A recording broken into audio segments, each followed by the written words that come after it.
a vernacular religion. So we're pretty invisible, unless we actually are obnoxiously conservative. And I think that sort of, also I think feeds into your point about that how, one of the things that I used to make, the ladies of my show, all have the Catholic background, is how Catholicism in the United States has become a vehicle, vernacular Catholicism has become an important vehicle of popular culture, but one which specifically doesn't want to identify itself as Catholic. I mean, I have to be, we are the great secretizers. Could I just add, if you in fact saw that episode of Prison Break, there we go, with a scene from Catholic Confession right out of the Middle Ages.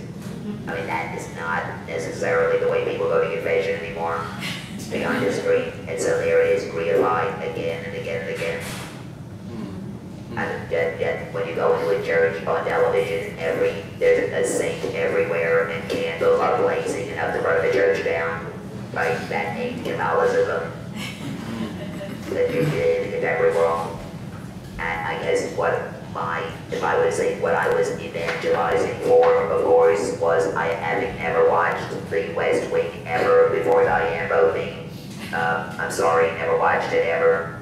And then trying to understand it or appreciate it was the evangelization of my own discipline of religious studies and folklore and folk life, looking at the way people are religious in their everyday lives in a nuanced way, which is not the way television ever shows it. It's always about Sister and Abbot from 1950 running around, and that's like none of the nuns I know of look like that.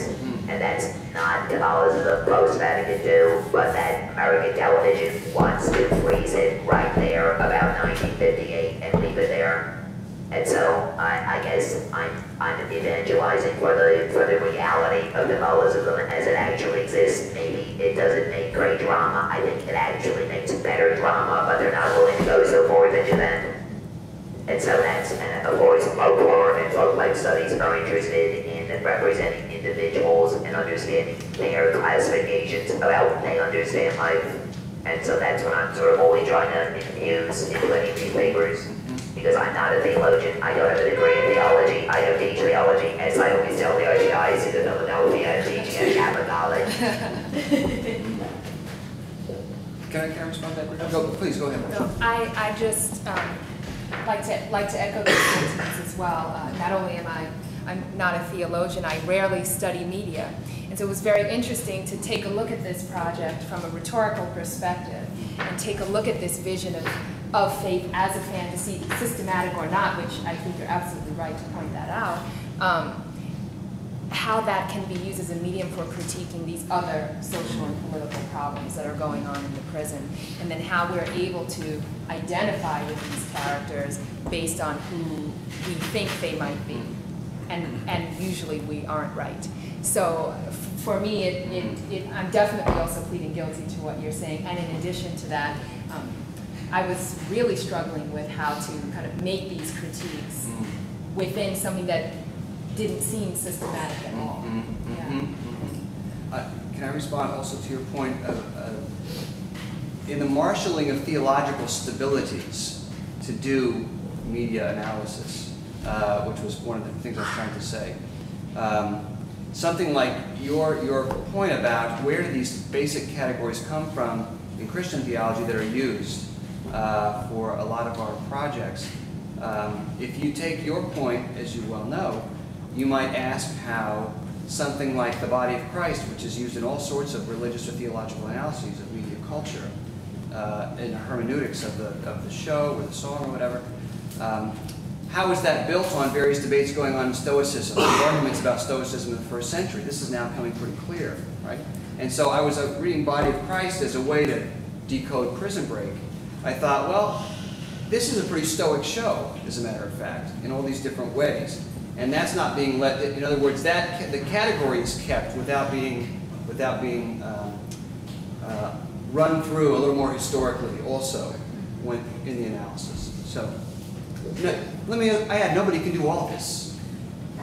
No one can do all these things. It's just by way of thinking creatively about where the analyses come from. Diane? Marcia, would you talk a little bit now, because we have some time, about race and religion and the intersection on the show? Sure. That actually leads to how I came to this project and how I approached the show, initially, admittedly, as a fan, but actually very interested in the protagonist as the actor himself, Wentworth Miller, who's multiracial and identifies as African American. So I thought it was very interesting to look at this show that never mentions this, puts him in a prison, and then ignores it entirely. So that's how I came to Prison Break. And as the show kind of plays out, it becomes really interesting because having this kind of subtext background information, you can see the ways in which his character is used to join up with African Americans, Latinos, people of various faiths. He has this way of kind of bridging these gaps in a kind of Obama-esque, fashion, right? And so that became very interesting, and then how his character was able to, how this character's faith was tested in light of social Darwinist antitheses brought out by characters of color, which I found to be very ingenious. And just kind of how all of these different things kind of rubbed up against each other and touched each other was interesting. So that's how I came to it. What I found, and as I mentioned in the end, and really that's what I wanted to focus on today, was that although I think this show does a pretty good job of putting these things out there and starting a conversation, we have to remember who's really in prison and why and what's going on there and what are the injustices that are bringing people into these situations, and what rights do they deserve once they're in prison, which is something the show does question often. And so